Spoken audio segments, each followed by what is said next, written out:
The other thing,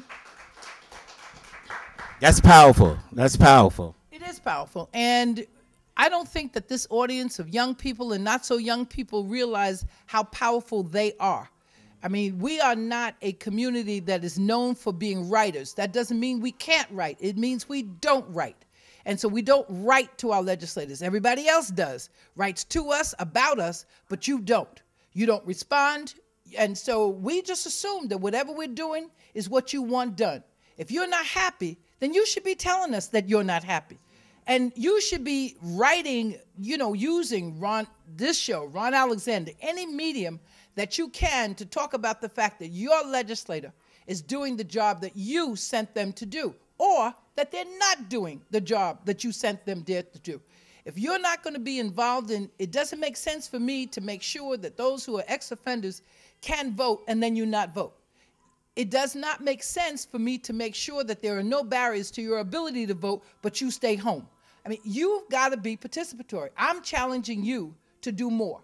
And to do more doesn't mean that you have to work harder. It just means you have to work different.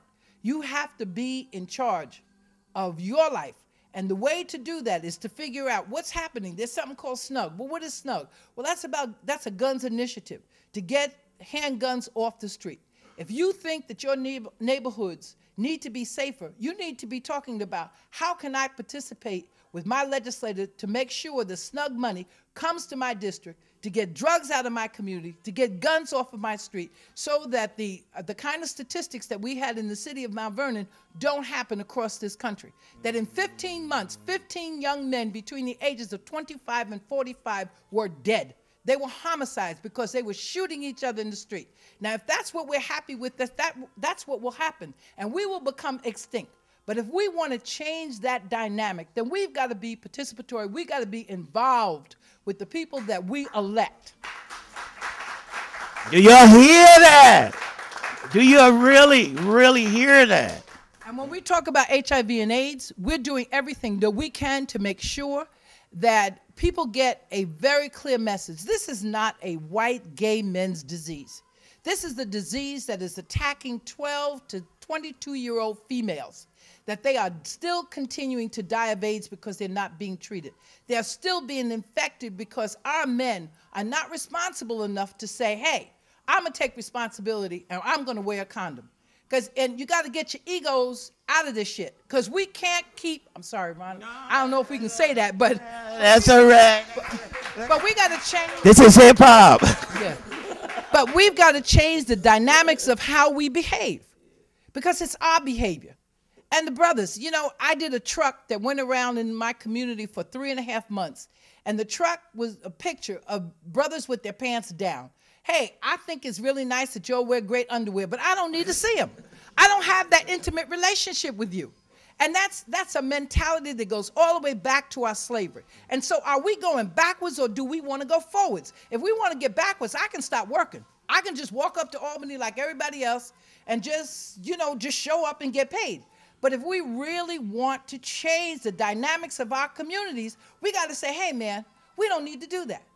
We're sending a message to our young people that we are going backwards, not forwards. I am the ambassador of who my people are, and everything that I do represents the best or the worst of who we are as a people. Because I'm looking at this audience, and everybody here looks like me. If it's somebody here that don't look like me, that's okay, because it ain't about you.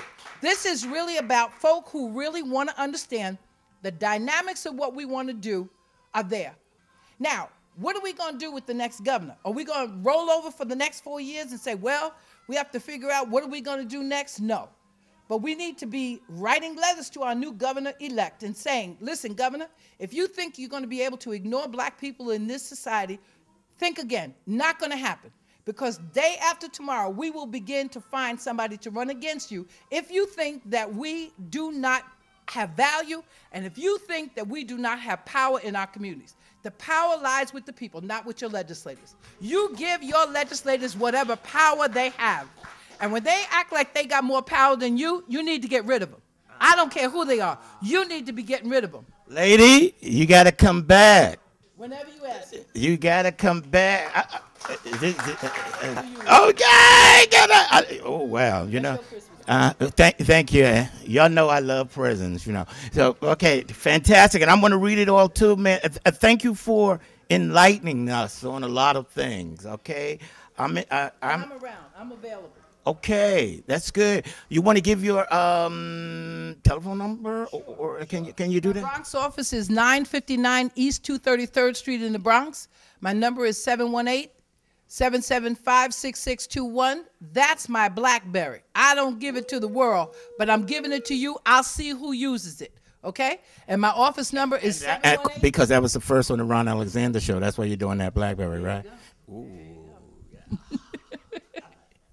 718-547-8854 is my office number.